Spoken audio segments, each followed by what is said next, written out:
15/6/2024 তারিখে আমরা একটা চুরির কেস, বাইক চুরির কেস এটা আমরা রেজিস্টার করি, যার কেস নাম্বার 73/2024।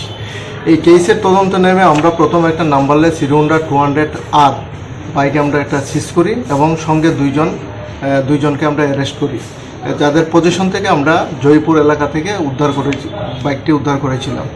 একজন বাংলাদেশি ছিল, আলমগীর মিয়া, তার বাড়ি হলো চান্দিনামুড়া, এবং অরিজিৎ হোসেন, যার বাড়ি বাংলাদেশ।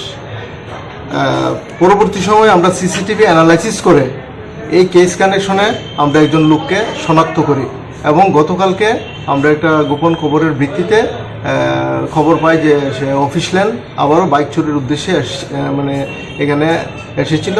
তারপরে তাকে আমরা অ্যারেস্ট করি এবং তাকে জিজ্ঞাসাবাদ করার পর আমরা আরও 2টি বাইক উদ্ধার করি, TR01U 8650 হোন্ডা শাইন এবং TR01 AS 6646, আরও 2টা বাইক উদ্ধার করি এবং তাকে অ্যারেস্ট করি। আজকে পুলিশ রিমান্ড চেয়ে তাকে আদালতে আমরা প্রেরণ করব। নামটা কি?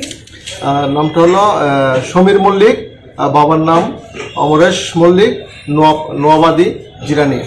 ওর সাথে আর কি জড়িত আছে? ওর সঙ্গে আরও জড়িত আছে, এগুলি তদন্তের স্বার্থে এখন আমরা বলতে পারবো না। এবং আরও বাইক যে চুরি হয়েছে এগুলো আমরা মোটামুটি একটা ইনফরমেশন পেয়েছি, রিমান্ডে এনে আমরা বাকিটা